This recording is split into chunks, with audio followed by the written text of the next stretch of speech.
Okay girls, अब जो हम टॉपिक करेंगे वो टॉपिक है जब क्रेडिटर्स किसी असेट्स को टेक ओवर कर लेते हैं। मैं यहाँ हेडिंग लिखता हूँ, assets taken over by creditor. लेनदार जो हैं उन्होंने क्रेडिटर टेक ओवर कर लिए। क्लियर है? आपका ये एक क्वेश्चन आ चुका है, सेपरेट क्वेश्चन 6 मार्क्स में ये आपका आया था। और ये मैं आपको बताता हूँ, ये क्वेश्चन आपका जो आया था, ये क्वेश्चन किस साल में आया था। 6 मार्क्स में ये क्वेश्चन आपका पूछा गया था। और ये जो क्वेश्चन था आपका क्वेश्चन नंबर 19 था, ये 2016 में रेगुलर, ये रहा क्वेश्चन नंबर 19। अभी हम करेंगे, लेकिन इससे पहले हम इसके कॉन्सेप्ट समझ लेते हैं और कॉन्सेप्ट में क्या है वो देख लेते हैं, ताकि फिर हम क्वेश्चन नंबर 19 की तरफ आएँ। देखिए, मान लीजिए एक पार्टनरशिप फर्म के क्रेडिटर्स हैं, लेनदार, और ये हैं 1,50,000 रुपये के। कितने के क्रेडिटर्स हैं? 1,50,000 रुपये के क्रेडिटर्स हैं, लेनदार। हमें इन्हें पे करना है, पार्टनरशिप फर्म को इन्हें क्या करना है? पे करना है। तो अब आप देखिएगा क्या होता है, क्रेडिटर्स ये कहते हैं भाई तुम हमें पैसा दोगे, हमें पैसा नहीं चाहिए, हमें जो ये तुम्हारी मशीनरी है ना ये दे दो हमें। तो इसमें कुछ केसेस बनते हैं, वो केसेस आपको समझने हैं। देखिए यहाँ पर मैं 3 आपके सामने केसेस बनाऊंगा। 1,50,000 के क्रेडिटर्स थे, इन्होंने क्या करा? टेक ओवर मशीनरी 1,80,000 की। मतलब लेनदार थे 1,25,000 के, इन्होंने 1,80,000 की मशीन टेकन ओवर, यानी कि टेक ओवर कर ली। ठीक है, क्या कर ली? टेक ओवर कर ली। इन फुल सेटलमेंट, ये ज़रूर लिखा होगा इन फुल सेटलमेंट। जो दे दिया, अब हम आगे कुछ नहीं मांगेंगे। मतलब पार्टनरशिप फर्म की एक मशीनरी थी जिसकी वैल्यू 1,80,000 थी बुक वैल्यू, और हमारे लेनदार थे 1,50,000 के। तो 1,50,000 के जो क्रेडिटर्स थे उन्होंने पार्टनरशिप फर्म से कहा, देखो पार्टनरशिप फर्म मेरी बात ध्यान से सुनो, तुम्हें मुझे कितना पैसा देना है? पार्टनरशिप फर्म ने कहा 1,50,000 रुपये देने हैं।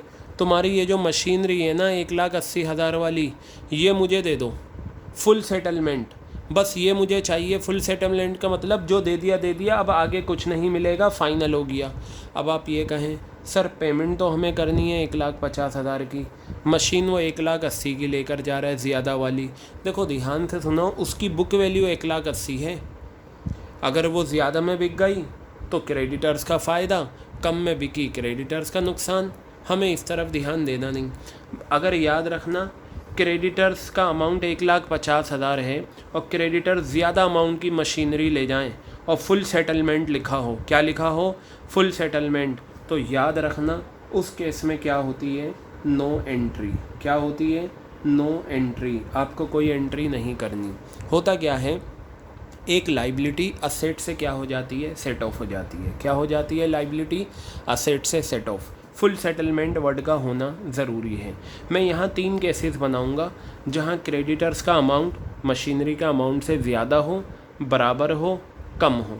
तो अब दूसरी सिचुएशन ये है, ये आपकी मशीनरी है, क्रेडिटर्स 1,50,000 वाले क्रेडिटर्स कितने की मशीन ले गए? 1,50,000 की ले गए।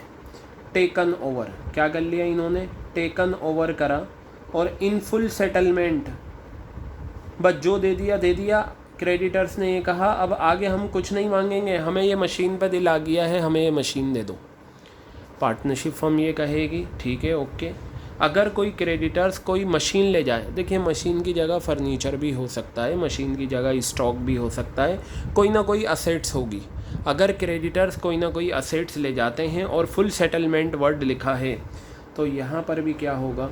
नो एंट्री होगी। क्या होगी? यहाँ पर भी नो एंट्री होगी। क्लियर है बात? अब मैं तीसरी सिचुएशन, देखिए मैंने 2 सिचुएशन ली। क्रेडिटर्स 1,50,000 के थे, मैंने मशीनरी ज़्यादा अमाउंट की ली, मैंने मशीनरी बराबर के अमाउंट की ली, अब मैं मशीनरी लूँगा कम अमाउंट की। तो मैंने यहाँ पर लिखा मशीनरी 1,35,000 रुपये की कम ले लिया। टेकन ओवर किसने करा? क्रेडिटर ने करा। इन फुल सेटलमेंट क्या लिखा होना चाहिए? In full settlement. ये लीजिए इन फुल सेटलमेंट। तो अगर इन फुल सेटलमेंट है तो याद रखिएगा क्या होगी? No entry. और ये नो एंट्री वर्ड आपको लिखना ज़रूरी है। तो ये केस आप याद कर लीजिएगा, ठीक है। ये पहला केस था कि जब क्रेडिटर्स, ऐसे याद करना है, जब क्रेडिटर्स मशीनरी ले जाएं ज़्यादा अमाउंट की, बराबर के अमाउंट की, कम अमाउंट की, लेकिन क्या लिखा हो? Full settlement, full settlement, full settlement. आपको कोई एंट्री पास नहीं करनी, ठीक है, क्योंकि ये सेट ऑफ हो जाता है। क्या हो जाता है? लाइबिलिटी का नेचर क्रेडिट, असेट्स का नेचर डेबिट, दोनों मिलेंगे, क्या हो जाएगा? सेट ऑफ हो जाएगा। फुल सेटलमेंट का मतलब जो दे दिया दे दिया, अब हमें आगे जर्नल एंट्री करने की ज़रूरत नहीं है। क्लियर हो गई बात? ये समझ में आ गई? चलिए आगे बढ़ते हैं। अब बाकी के जो केसेस इसमें मैं बताऊंगा वो भी आपको बहुत बहुत ज़्यादा ध्यान से देखने हैं। वो केसेस क्या हैं? क्रेडिटर्स आपके कितने के हैं? 1,50,000 रुपये के क्रेडिटर्स हैं। क्लियर हो गई बात? क्रेडिटर्स कितने के हैं? 1,50,000 के क्रेडिटर्स हैं। इन्होंने मशीनरी टेक ओवर करी। क्या टेक ओवर करी? मशीनरी टेक ओवर करी 1,30,000 रुपये की। कितने की मशीनरी टेक ओवर करी? 1,30,000 की टेकन ओवर, ठीक है। मतलब पार्टनरशिप फर्म को 1,50,000 रुपये देने हैं क्रेडिटर्स को। क्रेडिटर्स ने ये कहा भाई 1,30,000 वाली मशीन दे दो, और क्वेश्चन में लिखा हुआ है एंड ₹20,000 पेड बाय फर्म। किसने पे करे? फर्म ने पे करे। क्या करे? 20,000 paid by firm. Partnership firm ने 20,000 रुपीज़ क्या करे हैं? पे करे हैं। तो चलिए अब मेरी बात ध्यान से सुनिएगा। यहाँ पर हम इसकी क्या जर्नल एंट्री करेंगे? देखिए एक चीज़ तो आपने करी, वो क्या करी आपने कि यहाँ पर अगर partnership firm credit, full settlement वाले में तो आपको सबको पता है, फुल सेटलमेंट में हम क्या करते हैं? फुल सेटलमेंट में हम कोई जर्नल एंट्री नहीं करते। याद रखिएगा, फुल सेटलमेंट में कोई भी जर्नल एंट्री पास नहीं होती। क्लियर है बात ये? अब मैं बात करता हूँ नीचे वाले केसेस की। किसकी बात करता हूँ? नीचे वाला जो केस आपको गिवन है उसकी बात कर रहा हूँ मैं। उसमें जर्नल एंट्रीज आप क्या पास करेंगे? तो चलिए मैं वहीं पर आता हूँ कि उसमें हम क्या जर्नल एंट्रीज पास करेंगे। देखिए क्रेडिटर जब मशीनरी ले जाते हैं तो इसकी तो कोई जर्नल एंट्री नहीं होती। याद रखिएगा, हमारे लेनदार कितने के थे? 1,50,000 रुपये के हमारे लेनदार थे। एक्सटर्नल लाइबिलिटी है जो हमें पे करनी होती है। हमारे क्रेडिटर्स ने ये कहा भाई ये जो मशीन है ना आपकी 1,30,000 वाली, ये मुझे दे दो। तो पार्टनरशिप फर्म ने कहा ठीक है 1,30,000 की तुम मशीन ले लो, बाकी हमें तुम्हें 20,000 रुपये और देने हैं, वो हम कैश में पे कर देते हैं। तो ये बताइए जब पार्टनरशिप फर्म क्रेडिटर्स को पे करती है तो कहाँ दिखाती है? रियलाइजेशन की डेबिट में दिखाते हैं या नहीं? टू बैंक करके ये आप रियलाइजेशन अकाउंट बनाते हो। क्या बनाते हो आप? ये रियलाइजेशन अकाउंट। और इसमें आप कहाँ दिखाते हो? डेबिट साइड में यहाँ दिखाते हो टू बैंक करके, और ब्रैकेट में लिखते हो क्रेडिटर्स। क्या लिखते हो ब्रैकेट में? क्रेडिटर्स। अमाउंट कितना आ जाएगा? 20,000 रुपये, ठीक है। तो याद रखना क्रेडिटर्स मशीन ले जाएं इसकी कोई जर्नल एंट्री नहीं है, लेकिन ये जो 20,000 रुपये पार्टनरशिप फर्म ने पे करा है, ठीक है, ये हम यहाँ दिखाएंगे टू बैंक करके 20,000 रुपये। तो इसकी जर्नल एंट्री बनेगी रियलाइजेशन अकाउंट डेबिट। क्या बनेगी? Realisation account debit to bank account. क्या बनेगी? Realisation account debit to bank account. कितना अमाउंट आ गया? 20,000 रुपये। और ये कितना आ गया? 20,000 रुपये आपका ये आ गया। क्लियर हो गई बात? ये कितना आ गया? ये 20,000 20,000। चलिए अब मैं क्या करूँगा? अब मैं ऊपर वाली ही सिचुएशन लूँगा। इधर देखिए क्रेडिटर्स कितने के हैं? 1,50,000 रुपये के, ठीक है। ये क्रेडिटर्स मशीनरी ले गए। इन क्रेडिटर्स ने क्या करा? मशीनरी ले गए 1,30,000 की टेकन ओवर। या एक्वायर वर्ड आ सकता है, कुछ भी हो सकता है। इस सिचुएशन में और इस सिचुएशन में फ़र्क क्या है? दोनों में डिफरेंस ये है, अमाउंट से है। क्रेडिटर्स 1,50,000 के थे, मशीनरी 31 की थी। क्रेडिटर्स ने मशीन एक्वायर करी, क्रेडिटर्स ने मशीन टेकन ओवर करी या एक्वायर करी। यहाँ मेंशन है 20,000 रुपये फर्म ने पे कर दिए, यहाँ पर मेंशन नहीं है 20,000 रुपये फर्म ने पे करे। यहाँ पर 1,50,000 की क्रेडिटर्स थे, 1,30,000 की मशीन ले गए, 20,000 के जो क्रेडिटर्स बचे, ठीक है, और उसके बारे में क्वेश्चन ने कुछ नहीं बताया। यहाँ बताया था फर्म ने पे कर दिए, यहाँ नहीं बताया। ऐसी सिचुएशन आ सकती है। तो गर्ल्स याद रखिएगा, अगर क्वेश्चन बता दे तब भी ठीक, और अगर ना बताए तो मुझे एक बात बताइए, जब आप रियलाइजेशन अकाउंट बनाते हो तो उसे कंप्लीट करने से पहले आप, या कंप्लीट करने का मतलब उसका प्रॉफिट या लॉस निकालने से पहले आप क्या चेक करते हो? आप ये चेक करते हो कि आपने सारी एक्सटर्नल लाइबिलिटीज़ पे कर दी या नहीं। ये चेक करते हो या नहीं? आप चेक करते हो कि आपने सारी एक्सटर्नल लाइबिलिटीज़ पे कर दी या नहीं करी, ठीक है। तो अब ज़रा मेरी बात ध्यान से सुनिए। यहाँ पर क्रेडिटर्स 1,30,000 की मशीन ले गए, अभी भी 20,000 के क्रेडिटर्स बचे हुए हैं। क्वेश्चन मेंशन कर दे तब भी पे करना है, क्वेश्चन मेंशन ना करे हमें तब भी पे करना है। क्यों? क्योंकि सबसे पहले एक्सटर्नल लाइबिलिटीज़ पे होती हैं। तो यहाँ पर सेम एंट्री पास होगी जो ये करी है, और यही सारा लॉजिक आप यहाँ पर भी अप्लाई कर सकते हैं। और यहाँ एंट्री आपकी हो जाएगी रियलाइजेशन अकाउंट डेबिट।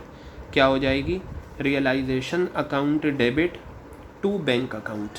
क्योंकि देखिए लॉजिक सुनिए, 1,30,000 की मशीन ले गए क्रेडिटर्स, 20,000 रुपये अभी भी और देने बाकी हैं। क्वेश्चन कहे या ना कहे, एक्सटर्नल लाइबिलिटीज़ पे करके दिखाते हैं। क्या करते हैं? एक्सटर्नल लाइबिलिटीज़ पे करके हम दिखाते हैं। तो इस वजह से हम ये पे करेंगे। देखिए मैंने एक सिचुएशन ली थी जिसमें मैंने ज़्यादा अमाउंट का मशीन, बराबर का मशीन और कम का मशीन लिया, और फुल सेटलमेंट तीनों में लिखा, तो इसमें तो नो एंट्री है। यहाँ मैंने अमाउंट क्रेडिटर्स का ज़्यादा लिया, मशीन का अमाउंट कम लिया, यहाँ फुल सेटलमेंट नहीं था। अब जो मैं सिचुएशन लूँगा वो मैं क्या लूँगा? क्रेडिटर्स का अमाउंट कम होगा, मशीन का अमाउंट ज़्यादा होगा। क्लियर हो गई बात ये? चलिए देखते हैं वो केस भी। क्रेडिटर्स कितने अमाउंट के हैं हमारे? 1,50,000 रुपये के क्रेडिटर्स हैं। कितने के क्रेडिटर्स हैं? 1,50,000 रुपये के। ये मशीनरी ले गए, मशीनरी इन्होंने टेक ओवर करी 1,80,000 रुपये की, टेकन ओवर, यानी कि ज़्यादा की कर ली। मतलब क्या था? पार्टनरशिप फर्म को क्रेडिटर्स को 1,50,000 रुपये पे करने थे। कितने पे करने थे? 1,50,000 रुपये पे करने थे पार्टनरशिप फर्म को। लेकिन जो क्रेडिटर्स को मशीन पसंद आ गई 1,80,000 की। क्रेडिटर्स ने ये कहा, देखो जी सुनो, मेरी बात सुनो, आप एक काम करो, ये जो 1,50,000 हमें आपको देने हैं ना, हमें ये मशीन आ गई है, इस पर हमारा दिल आ गया है, ये मशीन हम किसी को लेने नहीं देंगे, आप 1,80,000 की ये मशीन दे दो और बाकी 30,000 रुपये हम पे कर देते हैं आपको। And ₹30,000 paid by creditors. Creditors ने पे कर दिए। किसे पे करे होंगे? पार्टनरशिप फर्म को पे करे होंगे। तो चलिए यहाँ पर हम लेते हैं रियलाइजेशन अकाउंट। क्या लेते हैं हम यहाँ पर? रियलाइजेशन अकाउंट लेते हैं। यहाँ देखिएगा, तो आप मुझे एक चीज़ ये बताइए, जब पार्टनरशिप फर्म 30,000 क्रेडिटर्स को पे करेगी, क्रेडिटर्स पार्टनरशिप फर्म को 30,000 देंगे, तो इसका मतलब ये है पार्टनरशिप फर्म के पास पैसा आया है। याद रखना, अगर कोई मशीन पार्टनर ले जाए और वो उसके बदले कैश दे दे, ये इम्पोर्टेंट पॉइंट है। अगर कोई पार्टनर मशीन ले जाए और वो उसके बदले कैश दे दे, और अगर कोई क्रेडिटर मशीन ले जा रहा है और रिमेनिंग अमाउंट कैश दे रहा है, तो वो जो रिमेनिंग अमाउंट है हम ये कहते हैं कि ये रियलाइज़ हुआ है। तो हम यहाँ लिखेंगे बाय बैंक और ब्रैकेट में लिख देंगे मशीनरी। ठीक है, मशीनरी लिख दो यहाँ पर। कितना? 30,000 रुपये। तो नरेशन क्या हो जाएगी? Bank account debit. क्या होगी narration? Bank account debit to realisation account. क्या होगी जर्नल एंट्री?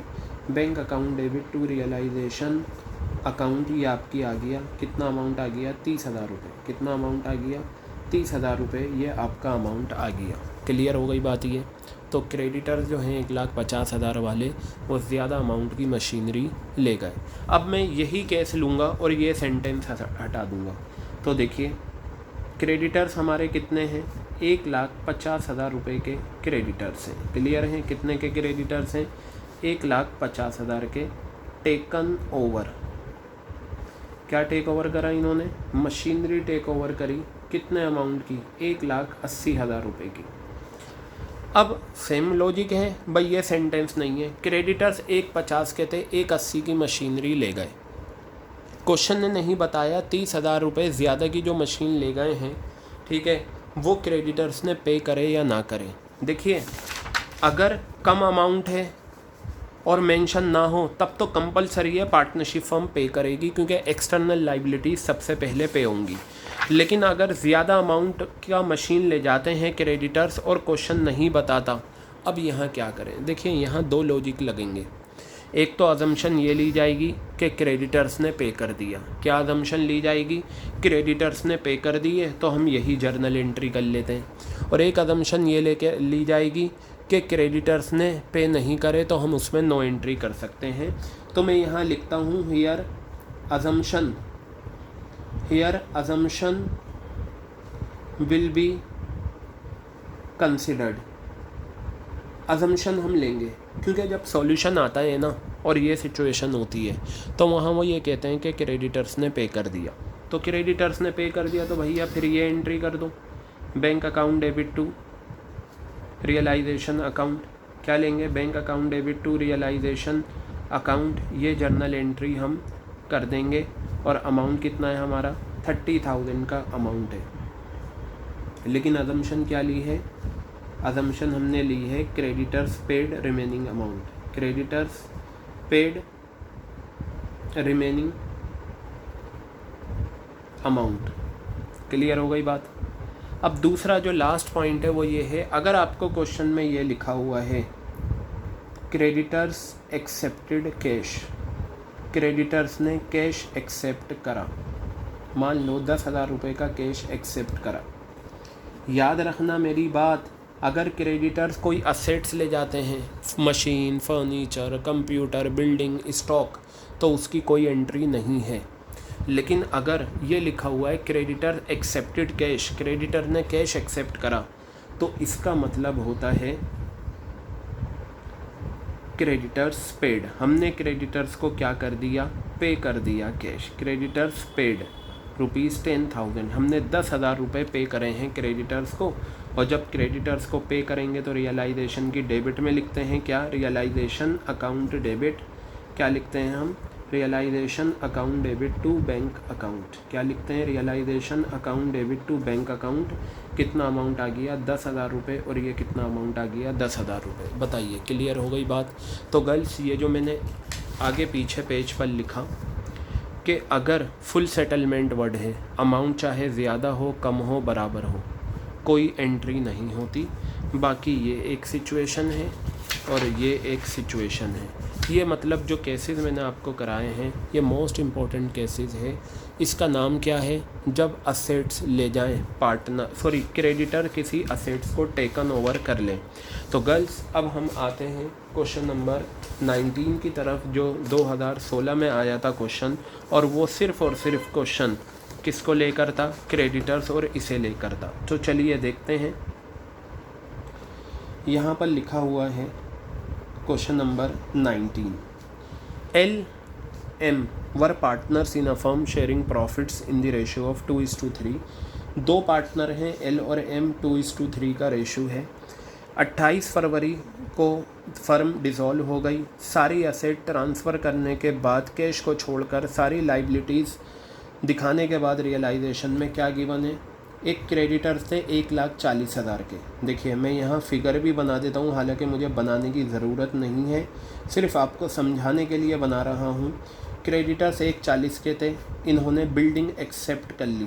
बिल्डिंग का अमाउंट कितना है, बिल्डिंग का अमाउंट 1,80,000। देखिए ज़्यादा में करिए, क्या करिए, ज़्यादा में करी है। क्लियर हो गई बात। तो ये यही सिचुएशन आ गई ये रही ज़्यादा वाली, और देखिए ये रही 1,50,000 था, 1,80,000 में करा ज़्यादा में, और देखिए बताया भी है and paid to the firm 40,000 रुपये, और फर्म को पेड टू फर्म को कितना पे करा, 40,000 रुपये पे करे।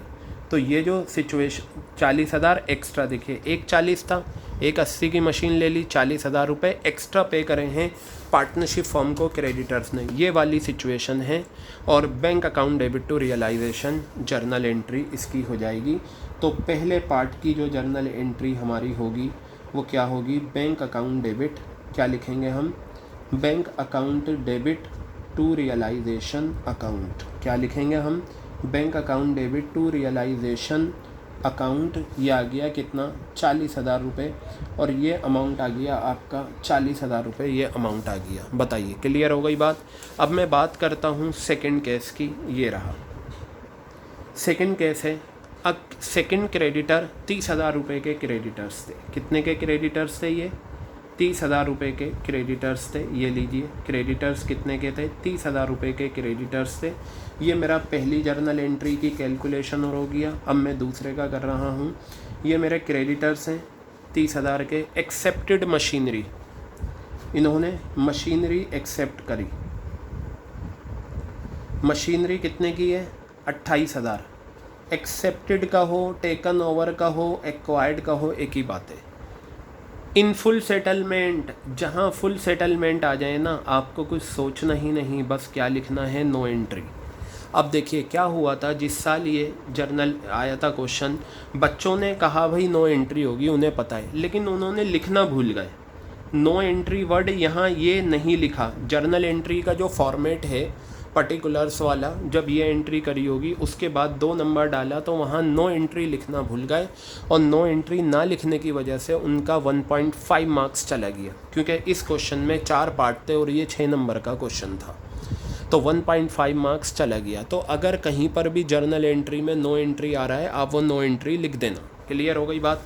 तो ये पार्ट हमारा दूसरा वाला भी हो गया। अब हमारे इस क्वेश्चन के 2 पार्ट बचते हैं, तो हम वो 2 पार्ट देख लेते हैं। ये देखिए यहाँ पर आ जाइए, तीसरा पार्ट और फोर्थ। ये देखिए तीसरा, थर्ड क्रेडिटर कितने के थे, 70,000 रुपये के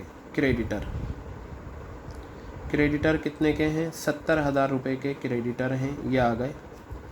एक्सेप्टेड 30,000 इन कैश। अब देखिए इन्होंने क्या एक्सेप्ट करा है, कैश। और अभी अभी मैंने आपको बताया था, क्या बताया था, कि अगर क्रेडिटर कैश एक्सेप्ट करते हैं, ये देखिए ये लिखा था, ये लिखा हुआ है क्रेडिटर एक्सेप्टेड कैश। तो इसका मतलब क्या है कि हमने क्रेडिटर्स को पे कर दिया। लेकिन अगर क्रेडिटर कोई मशीन फर्नीचर एक्सेप्ट करते हैं तो उसकी नो एंट्री होती है। क्लियर है बात।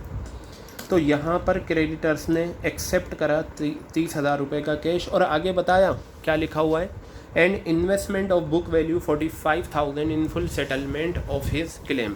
इधर देखिए 2 बातें हुई, इन्वेस्टमेंट था, और इस इन्वेस्टमेंट की जो बुक वैल्यू थी वो कितनी थी, 45,000 रुपीज़, और ये था फुल सेटलमेंट। क्या था ये, फुल सेटलमेंट था। और ये भी क्या करा, एक्सेप्ट करा। क्या करा, ये एक्सेप्ट। देखिए 70,000 के क्रेडिटर्स थे, 70,000 के क्रेडिटर्स ने 30,000 का तो कैश एक्सेप्ट कर लिया, और उन्होंने ये कहा भाई देखो अब हम बचे कितने, 40,000 के। 70,000 के क्रेडिटर्स ने 30,000 का कैश ले लिया, बचे कितने के, 40,000 के।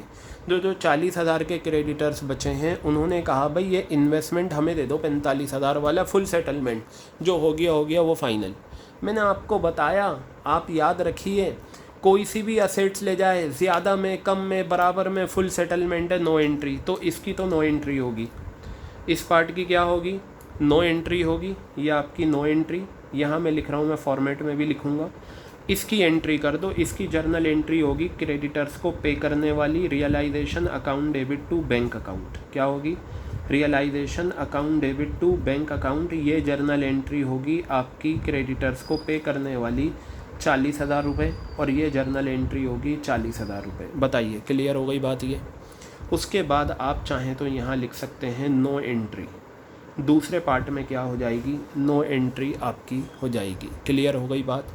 तो ये भी 1.5 मार्क्स इसका मिला, सिर्फ नो एंट्री लिखने का 1.5 मार्क्स।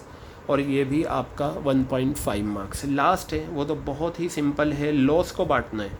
डिसोल्यूशन के टाइम लॉस हुआ 4000 रुपये। ये बताइए रियलाइजेशन अकाउंट आप बनाते हो, रियलाइजेशन अकाउंट के टाइम जो लॉस आता है वो दे रखा है आपको ये, तो वो आप कहाँ लिखते हो? रियलाइजेशन अकाउंट की क्रेडिट साइड में। कहाँ लिखते हो रियलाइजेशन अकाउंट का? या आप बनाते हो रियलाइजेशन अकाउंट, रियलाइजेशन अकाउंट की क्रेडिट साइड में आप यहाँ पर लिखते हो बाय लॉस। कितने पार्टनर हैं और उनका रेशियो क्या है वो देख लेते हैं। देखिए 2 पार्टनर हैं एल एम और इनका रेशियो 2:3 है। तो मैं यहाँ लिखता हूँ एल्स कैपिटल और यहाँ लिखता हूँ एम्स कैपिटल। ठीक है, एल्स कैपिटल एम्स कैपिटल आ गया और 2:3 रेशियो है। कितना अमाउंट है? 4000 रुपये। तो 4000 को अगर आप 2:3 में डिस्ट्रीब्यूट करोगे 2:3 में, तो ये आपका आ जाएगा कितना? 1600 2400। तो 1600 रुपये का लॉस एल का, 2400 का एम का। और इसकी जो जर्नल एंट्री बनेगी वो जर्नल एंट्री क्या बनेगी? ध्यान से देखिएगा आप यहाँ पर, realisation account debit to L's capital, L's और एम है तो यहाँ रियलाइजेशन क्रेडिट हुआ है, एल्स कैपिटल अकाउंट डेबिट, ये आएगी journal entry. L's capital account debit, M's capital account debit, L's capital account debit, M's capital account debit to realisation account girls. ये आपका 4th ट्रांजैक्शन का क्वेश्चन नंबर 19 का solution. 1600 2400 total 4000। Is it clear? तो ये देख लीजिए, ये आपका क्वेश्चन नंबर 19 है जो आपको करना है। ये पूरा क्वेश्चन ख़ास तौर से शुरू की 3 ट्रांजैक्शन तो उसी को लेकर थी जब क्रेडिटर किसी असेट्स को एक्वायर कर लेते हैं, बाकी लास्ट वाली लॉस वाली दे रखी है। ठीक है, तो गर्ल्स मैंने आपको ये जो समझाया था क्रेडिटर्स का कॉन्सेप्ट, ये आपको अच्छे से याद रखना है। ठीक है, फिर ये नेक्स्ट पेज पे भी कंटिन्यूएशन में था और इसी को ध्यान में रखकर ये क्वेश्चन बना था। अब हमने जो कुछ क्वेश्चंस करे हैं असाइनमेंट के, उनमें क्रेडिटर्स जो हैं असेट्स को ले जाते हैं। तो अब आप आसानी से चेक कर सकते हैं कि कौन सी सिचुएशन है और क्या जर्नल एंट्री हमें पास करनी है जब क्रेडिटर किसी असेट्स को एक्वायर कर लेते हैं।